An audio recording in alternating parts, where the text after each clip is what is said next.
And from there you start to recognize, okay, both of these entities or spectrums have their flaws. Alright, let me step back, step out. You get a better view. That's where the pilot comes in. The pilot, you know what a pilot is. The pilot knows all about views.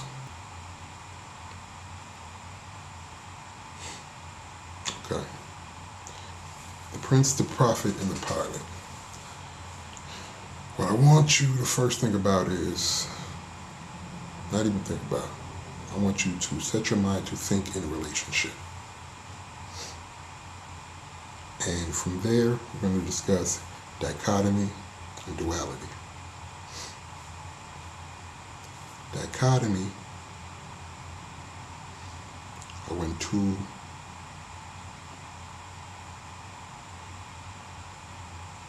entities are at opposite ends and are at war.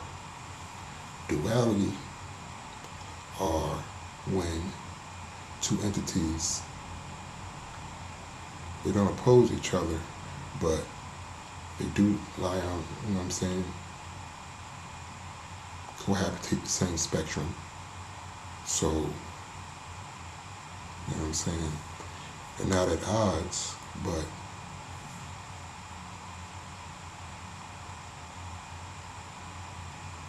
in it lies the golden ratio, feng shui. So, the thing that allows you to recognize the difference between the two is perspective. Perspective is very valuable because with perspective, it allows you, it puts you in a position to recognize contrast. And once you recognize contrast, just like that, clarity appears. And in perspective, contrast, and clarity look in, it becomes understanding. And from there you don't have to remain in any one role. Because now, from understanding, you're elevated and you're able to hold court.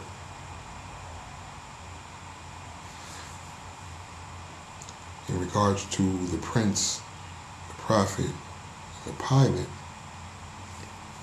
let's break down a little bit what each of them are.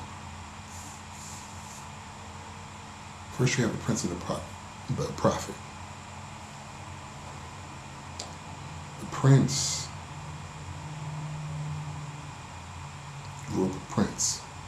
So he's strategic, and because he's well schooled, you know what I'm saying, as a prince should be.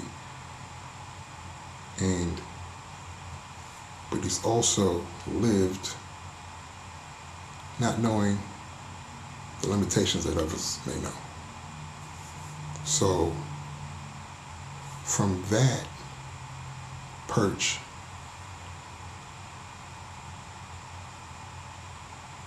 he's put together a manifesto, a code, a way of living that will preserve self. The prophet, he's on a different end of the spectrum. Like, he's royal, you know what I'm saying? But he gives it up a little different. The prophet, everywhere he goes, just throwing it away. Not throwing it away, but giving it away. You know what I mean? And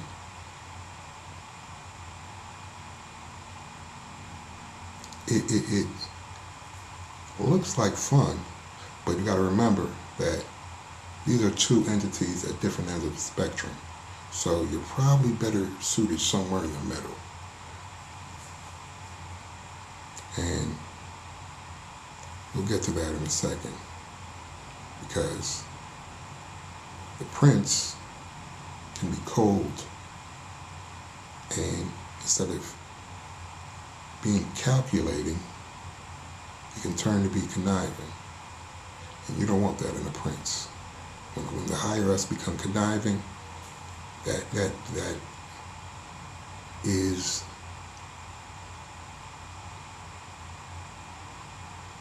the impetus to a dangerous environment. And when the prophet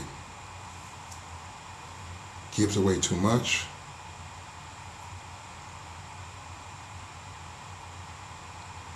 he runs the risk of ending up being the pauper. And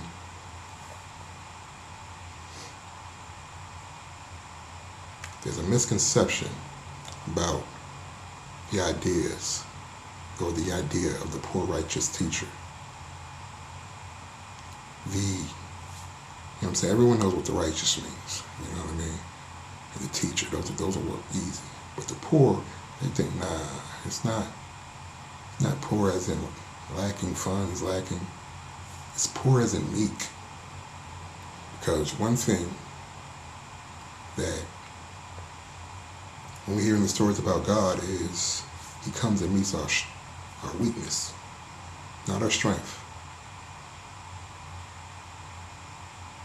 He leaves us to deal with our strength.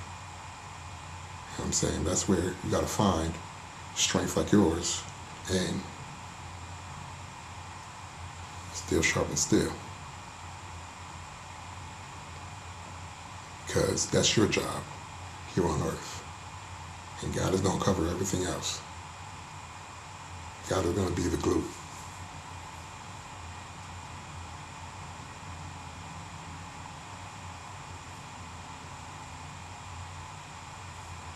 So,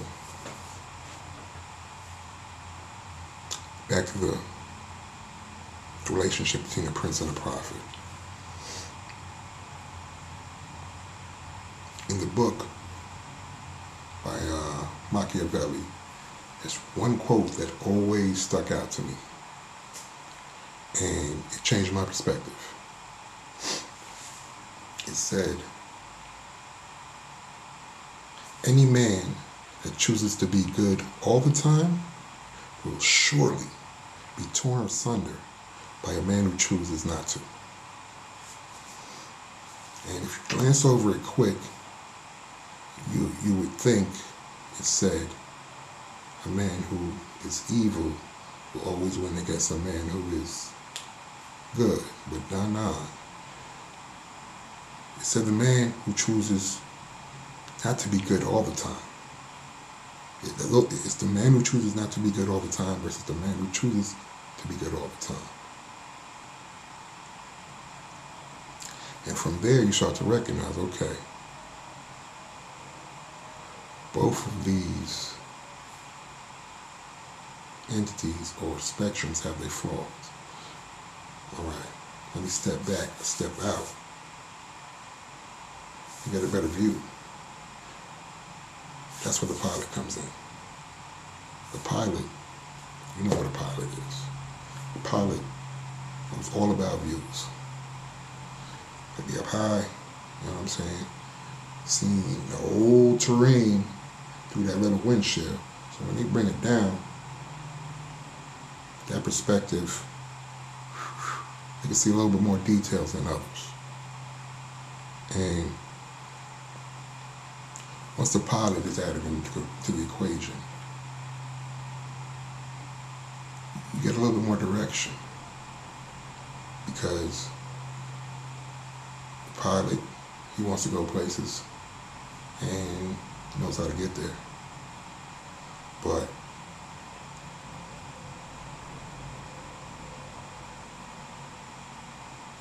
he doesn't quite know where to go. That's when he looks to the prince and the prophet. And he doesn't hold court, but he arbitrates. And in these arbitrations,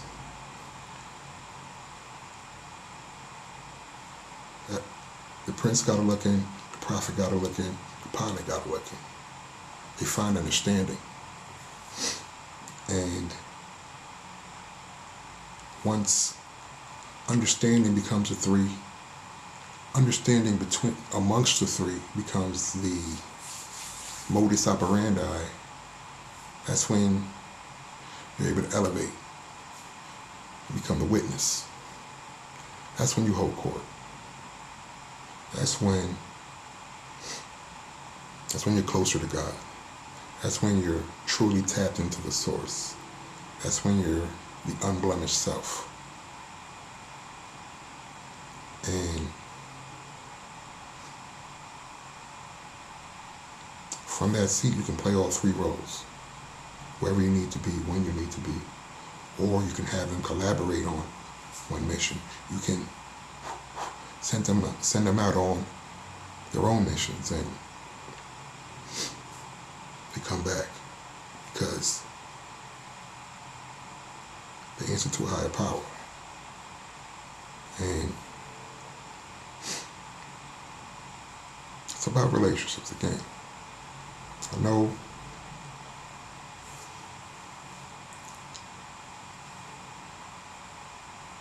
I use a lot of far-off metaphors and references, but because I want to get to you the way you need to be approached as far as learning. I want to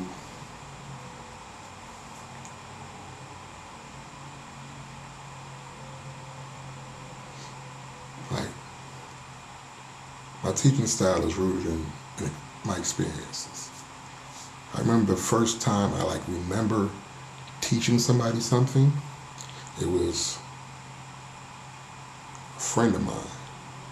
I met him in 2nd grade. And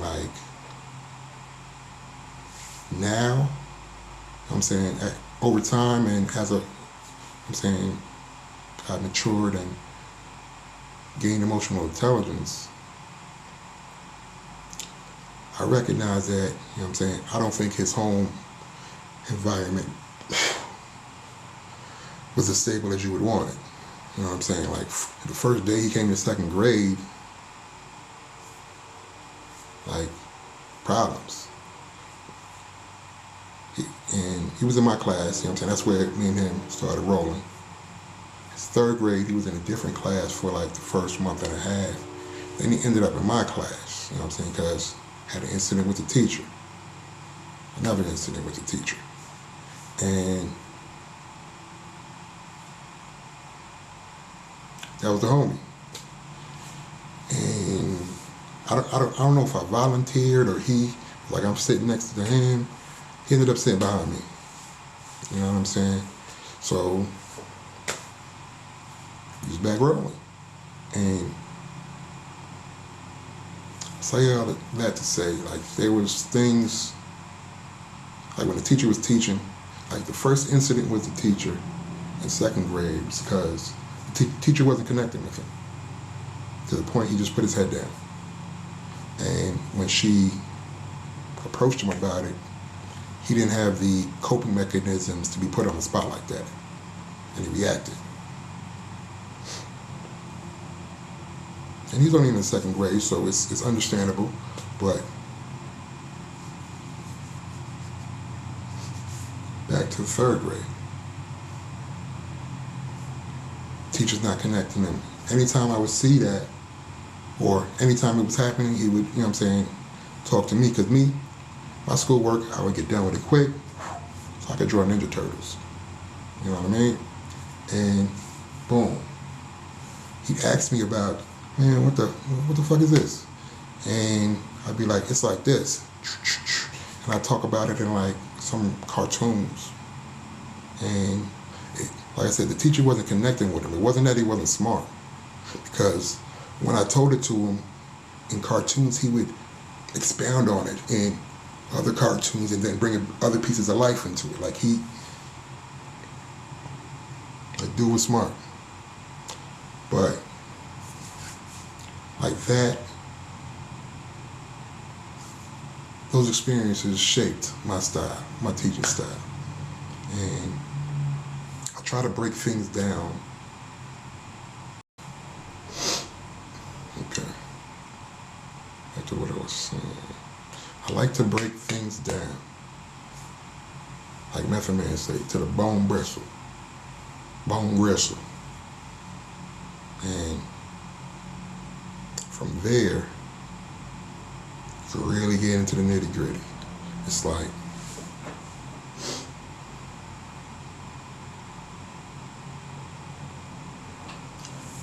I'm trying to speak to the unlimited child in you. The one that God sent. I think that's what God sent. God sent an unlimited child to the world. And then the world put labels on it and turned it into something else. That's what you are. You're what the world made you. We all are. Not just you. It's all of me, everybody. And that's why I speak about formulating yourself. Because the shit that the world puts out on you, not all of that shit is what you want to be going to war with. You know what I'm saying? So some of that gotta feel the fire so it falls away.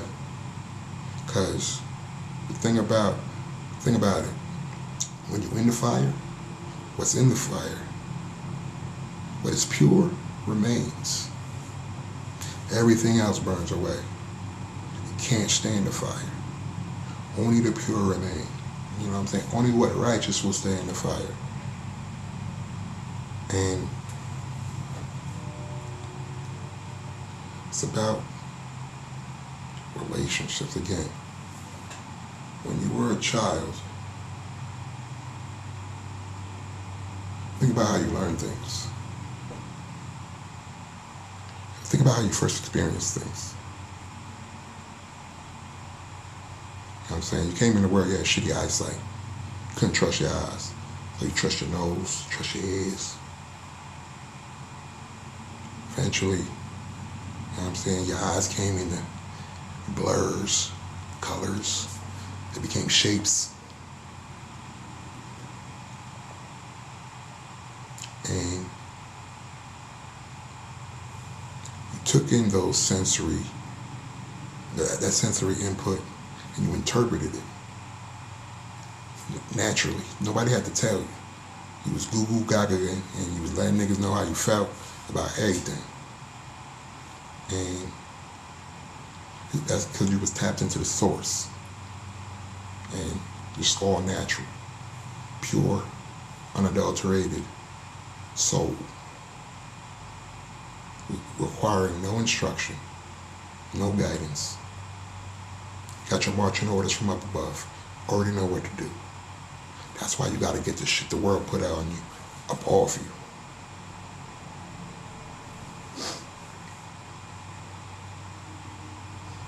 And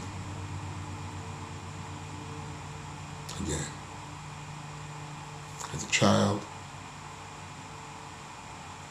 long story short,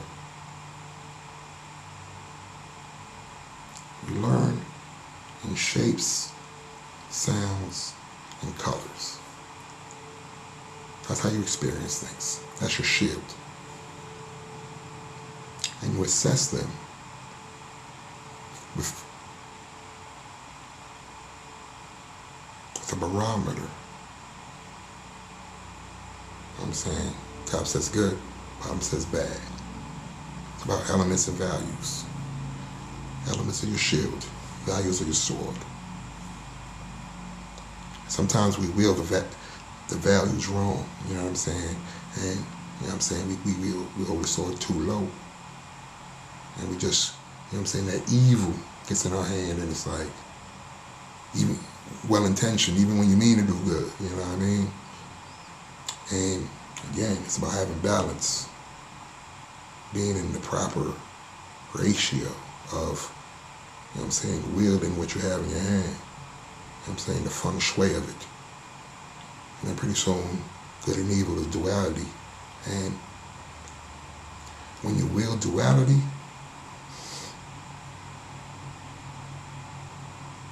those subsections that form, because creation and destruction, but there's also,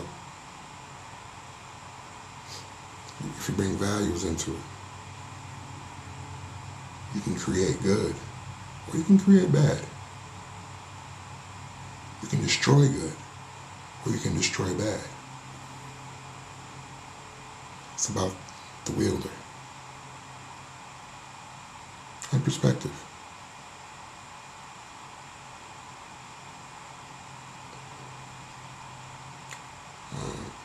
I threw a lot of concepts at you. Is there anything else I wanted to? That was it. I did everything.